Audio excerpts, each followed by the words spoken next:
Hi guys, welcome back to my channel Tricknology, and today in this video tutorial I will show you guys how to fix scanner not working on your Windows 11 PC or laptop. So you just need to follow me. So first of all, you just need to go to your start or search window and type over here services.msc. Okay, after type this command you have to press enter. Now it will open the services window. Now you have to find Windows image acquisition. So here it is, as you can see, WIA. So right click on it and go to properties.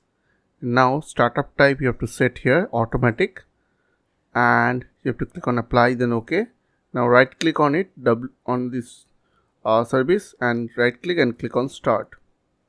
After that, restart your PC and it will fix your problem. So I hope this tutorial is really helpful for you.